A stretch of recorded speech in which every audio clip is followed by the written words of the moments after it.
పాపం మేఘనారా, దానికి మనం తప్ప ఎవరు లేరు.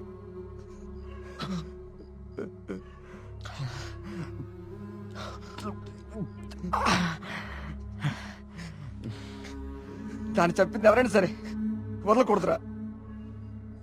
వాడా దేవుడైనా సరేరా, విడిచిపెట్టే సమస్య లేదు. రే, ఇప్పటికే ఎక్కువైంది, నువ్వు ఇంకా బాధపడుకో. రే, పోయి పడుకోరా, పడుకో. రే, నీకు విషయం చెప్పాలరా. ఏదున్నా పొద్దునే మాట్లాడుకుందాం. ఇంకా పడుకోరా. చాలా అర్జెంట్ రా. ఏంట్రా? పోసుకోరా. చాలా భయంగా ఉందిరా. బాత్రూమ్ వచ్చి చాలా దూరంగా ఉంది.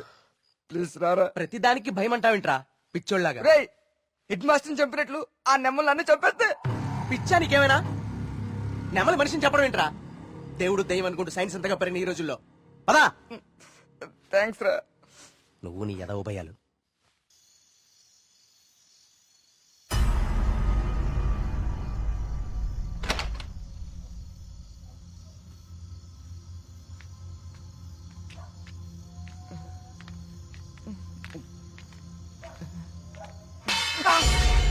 బా, నీకేమైనా చెప్పు అనిపించిందా?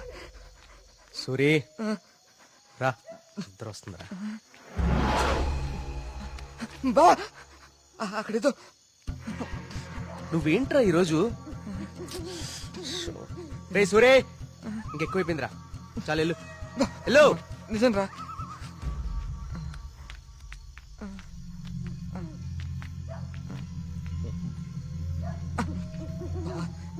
నువ్వుంటావు కదా. ఉంటా ఉంటా.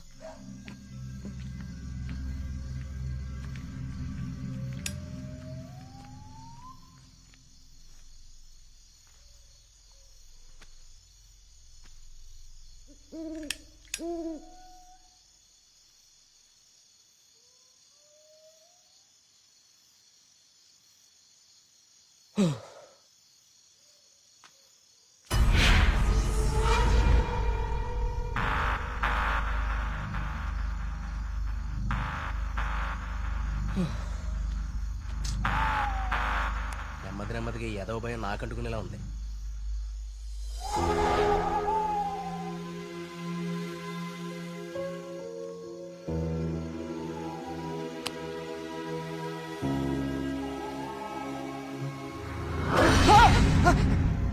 బావా, ఆ సౌండ్ విన్నావా?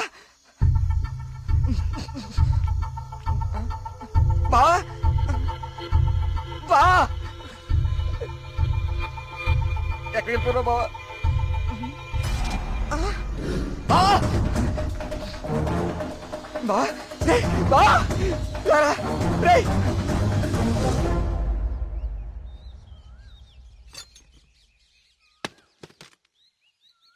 ఏంటి బాబు ఇదంతా? ఈ ఊర్లో సీసీటీవీ కెమెరాలు ఇన్స్టాల్ చేశాను.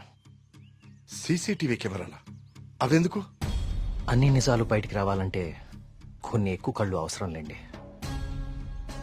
మన ఊర్లో ఎవరు ఎక్కడ ఏం చేస్తున్నారో నాకు తెలుస్తుంది. కెమెరాలు ఎక్కడ పెట్టానో నాకు మాత్రమే తెలుసు. ఎవ్వరూ తప్పించుకోలేరు. ఇక నుంచి నేను కుమారింట్లో ఉంటాను సార్. కార్తీక్, మా వల్ల నీకేమైనా ఇబ్బంది? లేదండి, మీ ఊరి వాళ్ళ దృష్టిలో నేను దేవుడికి ఎదురెళ్తున్నాను. నేను మీ ఇంట్లో ఉంటే మీరందరికీ సమాధానం చెప్పాల్సి వస్తుంది. అది నాకు ఇష్టం లేదు.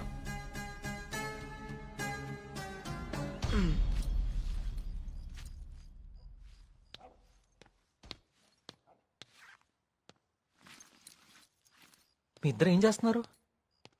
బ్యాగ్లు ఎందుకు సర్దున్నాయి? ఎక్కడికి వెళ్తున్నారు? వెళ్తున్నారు కాదరా, వెళ్తున్నాం. నీ బ్యాగ్ కూడా ప్యాక్ చేశాను. మన ముగ్గురికి హైదరాబాద్ కి ముట్టుకెళ్ళి తీసుకురా. ఏంట్రా సడన్ గా? ఒకసారి మళ్ళీ కానీ చూడరా.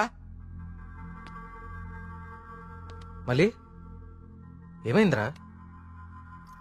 ఏమైంది వీడికి? నిన్న రాత్రి వాడికి నెమలి కనిపించింది. వాడి భయంతో కళ్ళు తిరిగి పడిపోతే నేనే లోపల తీసుకొచ్చా. ఆ రోజు నేను నెమలి చూశానంటే నువ్వు నమ్మలేదు. ఇప్పుడు వీడు కూడా చూశాడు. ఇప్పటికే నమ్ముతావా? రాత్రి ఏమన్నా మందేశారా? వేశాను రా, మందు వేసాం. నాకు చీకటి భయం. మందు వేస్తే కంట్రోల్ తప్పుతా. మరి వీడి గురించి ఏంటి? ఏం మాట్లాడుతున్నారా? నిజం రా, నిజం నా మీదకి నా మొహం మీదకి ఇలా తూకి మాయమైపోయింది. నా గుండె ఆగినంత పనైందిరా రాత్రి. కార్తీక్, ఇక్కడేదో శక్తి అయితే ఉంది కార్తీక్. దానికి పేరు నువ్వు దేవుడని పెడతావు లేదా నాకు తెలియదు, కానీ మొండిగా ముందుకు తీసుకెళ్లి ప్రాణాల మీదకి మాత్రం తెచ్చుకోవద్దు. ఇప్పటికో ప్రాణం పోగొట్టుకున్నావు, మనం ఇక్కడి నుంచి ఎలాగైనా వెళ్ళిపోదాం కార్తీక్. ఇంకా ఏంటి ఆలోచిస్తున్నావు కార్తీక్? ప్రియ కోసమా? అరే ప్రియను కూడా ఇక్కడ తీసుకెళ్ళిపోతారా, కానీ ఇక్కడ మాత్రం వద్దు, వెళ్ళిపోదాం. నా కోసం ప్రియ కోసం వాళ్ళ నాన్న, చివరికి ఆయన వెళ్ళిపోయారని ఊర్లో వాళ్ళందరూ వెళ్ళిపోతారు. ఊరు ఖాళీ అయిపోతుంది. మనుషులతో పాటు మేఘ్నా చావు వెనకాలన్న రహస్యం ఊరు దాటిపోతుంది. అది మనకెప్పటికీ దొరకదు. మేఘ్నా కోసం, ఈ ఊర్లో చనిపోయిన 15 మంది కోసం నేనుంటాను. వీటి వెనక దేవుడున్నా సరే, నా కళ్ళతో చూసే వరకు, నా చేతులతో పట్టుకునే వరకు ఈ ఊరు వదిలే ప్రసక్తి లేదు.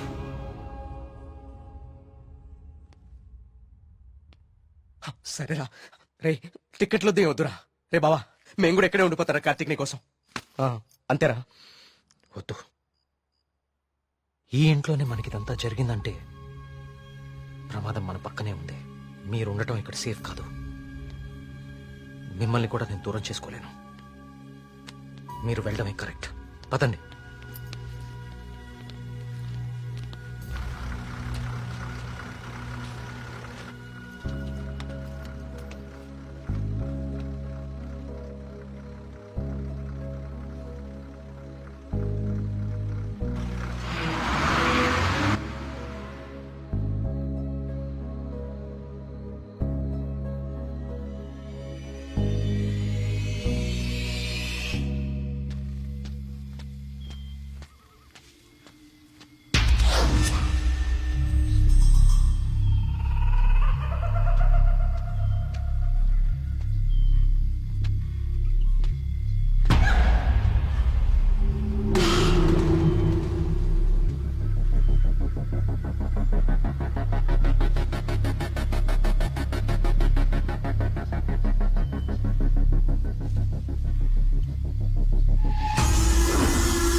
అయ్యగారు, అయ్యగారు బాబు, కూర్చోండి బాబు.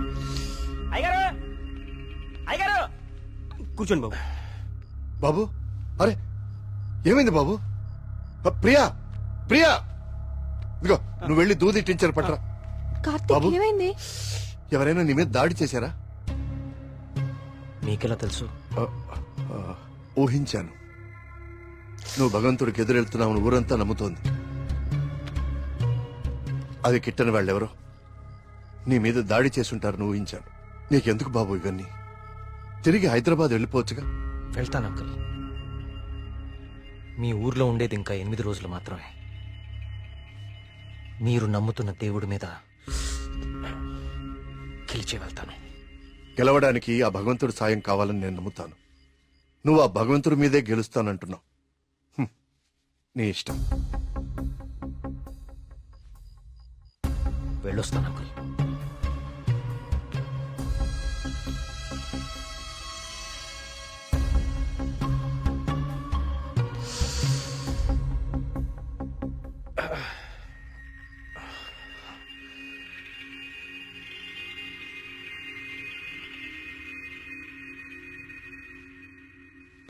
కార్తీక్ బాబు ఎక్కడికి?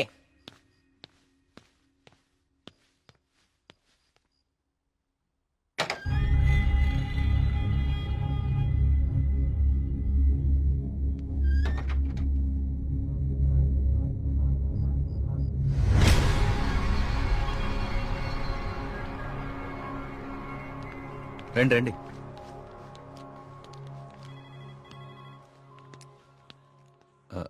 ఆ దెబ్బేంటి? చిన్న యాక్సిడెంట్. జాగ్రత్త కార్తీక్. చాలా ఆశ్చర్యంగా ఉంది ఇన్స్పెక్టర్.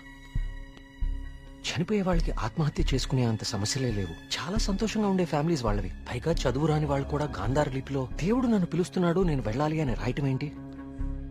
చనిపోయే ముందు నెమలి కనపడి మాయమైపోవటం ఏంటి? అసలు ఏమీ అర్థం కావట్లేదు.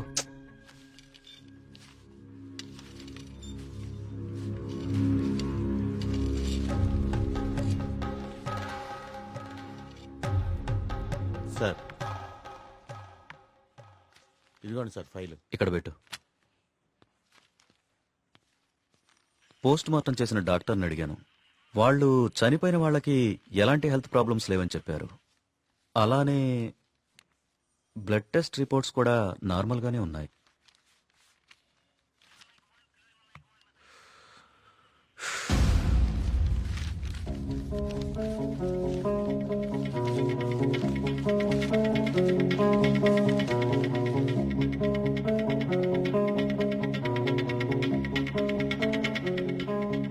ఏంటిది? బాబు కొన్ని నెలల క్రితం మన ఊర్లో కొంతమంది వచ్చారు. వాళ్ళని ఏదో అంటారే. మన ఊళ్ళో ఎన్జిఓ వాళ్ళు క్లాసెస్ కండక్ట్ చేశారు. కొన్ని రోజుల క్రితం చనిపోయిన శ్రీనివాస్ ఆ క్లాసెస్ కు వెళ్ళాడు. ఆ ఎన్జిఓ రిసిప్ట్ ఇది. ఎన్జిఓవా? నేను వాళ్ళతో మాట్లాడొచ్చా? ఆ మాత్రం నాకు తెలీదా? ప్రతిదాన్ని అనుమానించడం కరెక్ట్ కాదు కార్తీక్. నన్నే అడుగుతున్నావు. నేనైనా ఎంక్వైరీ చేశాను. ఇన్స్పెక్టర్, నాకు ఛాన్స్ తీసుకోవటం ఇష్టం లేదు. నేను ఆ ఎన్జిఓ ఆఫీసర్తో మాట్లాడతాను.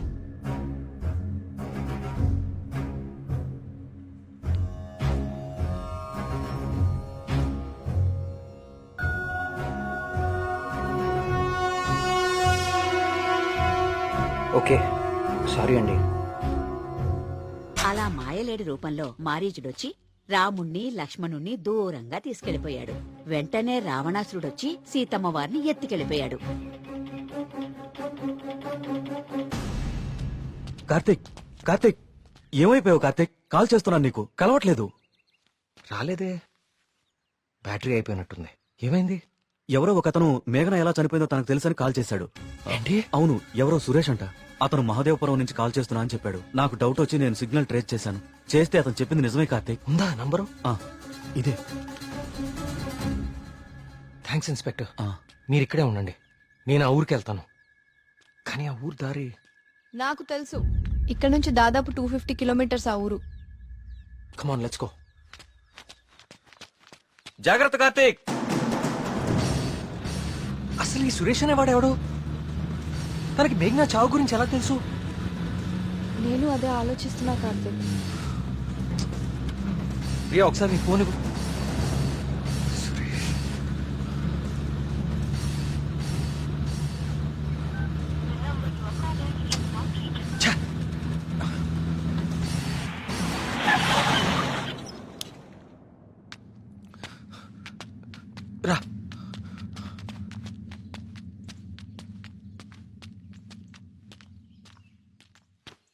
ఏమండి ఏమండి ఎవరు? ఈ ఊర్లో కొల్ల సురేష్ అనే మనిషి ఉన్నాడు. ఎక్కడున్నారో చెప్తారా? ఇప్పుడే నాతో మాట్లాడి ఇలా వెళ్ళాడండి. అటా ఇటే. నేనే అనుకుంటా. సార్, సురేష్ అంటే మీరేనా? సురేశా? నేనే. ఏం లేదండి, మీరు ఇన్స్పెక్టర్ ఫోన్ చేసి మేఘ్నాన్ని ఎవరు చంపారో తెలుసు అని చెప్పారంట. ఇన్స్పెక్టరా? ఆడెవడు? ఏమండి, మేము చాలా కష్టపడి సుబ్రహ్మణ్యపురం నుంచి వచ్చాం. మేఘ్నాన్ని చంపింది ఎవరో మీకు తెలుసంట. నువ్వెవరు? ఆ మేఘన ఎవరు? అది ఎలా సత్తే నాకేంటి? వద్దు కార్తీక్. వాళ్ళు ఎవరో నాకు తెలియదు సార్. హైదరాబాద్ లో కూలి పని చేసుకుంటుంటా సార్. సెల్ ఫోన్ కూడా లేదు సార్. వదిలేండి సార్, క్షమించండి సార్. నేను ఇక్కడ ఉండగా మీ ఊర్లో మరో ప్రాణం పోనివ్వను. అవును, ఎవరో సురేష్ అంట. మహాదేవపురం నుంచి కాల్ చేస్తున్నా అని చెప్పాడు. సిగ్నల్ ట్రేస్ చేశాను. చేస్తే అతను చెప్పింది నిజమే కార్తీక్. ప్రియా, మనం అర్జెంట్ గా సుబ్రహ్మణ్యపురానికి తిరిగి వెళ్ళాలి. ఎందుకు? సురేష్ అనేవాడు ఎస్ఐకి ఫోన్ చేయడం అబద్ధం. That inspector knows something. అతనికి ఆ ఆత్మహత్యలకి ఏదో ఒక సంబంధం ఉంది. Let's go.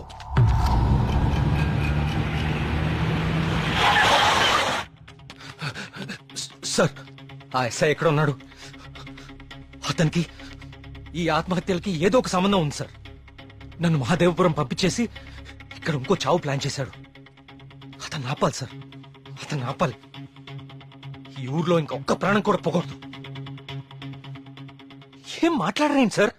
చచ్చిపోయాడు బాబు, చచ్చిపోయాడు బాబు. నువ్వు మహాదేవపురం వెళ్ళిన కాసేపటికే ఈ విషయం జరిగిపోయింది.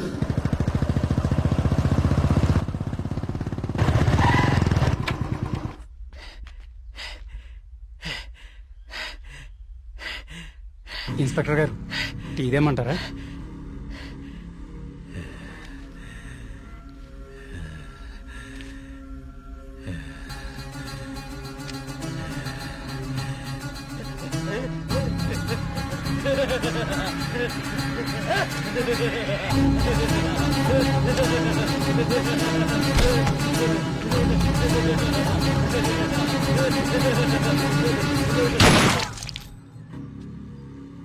ఇంకొక ప్రాణం కూడా పోదని మాటిచ్చావు. ఇప్పుడు ఊళ్ళో వాళ్ళకి మనం ఏమని ధైర్యం చెప్తాం? ఏ ఊరి చరిత్ర చూసినా ఏముంది? నా ఎండు చేపల కంపు, చిన్న చేపలు చచ్చి పెద్ద చేపలు బతికిన ఇదని చెప్పండి. అంతకంటే ఏం చెప్తారు? మీ వంశ చరిత్రలో ఈరగాథలు చెప్పుకోవడానికి ఈ ఊరు ఉండాలి, ఆ గుడి ఉండాలి, చిత్తం బాబు అనడానికి ఈ మడుసులు ఉండాలి. కానీ వర్మ గారు, మీకు ఊడిగా చేయడానికి కూడా మడుసులు మిగడం లేదు ఈ ఊళ్ళో. ఎమ్మెల్యే గారు, మీరు నన్ను అపార్థం చేసుకుంటున్నారు. ముందు మీరు సరిగా అర్థం చేసుకోండి. పోతున్న పేనాలు గుడిసిల్లోయి, కోట్లో కాదు కదా. అందుకే మీకు అర్థం కావట్లేదు. అయినా ఓ ప్రశ్నకి సమాధానం చెప్పండి.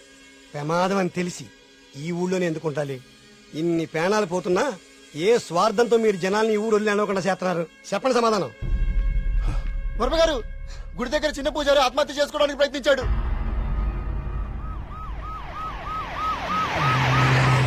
దేవుడికి ఇష్టం లేని అభిషేకం జరిగింది. ఊరంతా వలకాడ అయిపోతుంది. పదండి, ఈ ఊరు వదిలి వెళ్ళిపోదాం. అయ్యో వర్మ గారు, వెళ్తామండి. పదండ్రా, ఇక్కడ ఎందుకురా? పూజారికి న్యాయం జరగలేదు. పదండి, పదండ్రా. ఇదంతా ఎవరు చేస్తున్నారో నాకు తెలుసు. ఏమంటున్నావు కార్తీక్? అవును సార్, తెలిసిపోయింది. ఏంటి? నేను 10 రోజులు గడువు అడిగాను.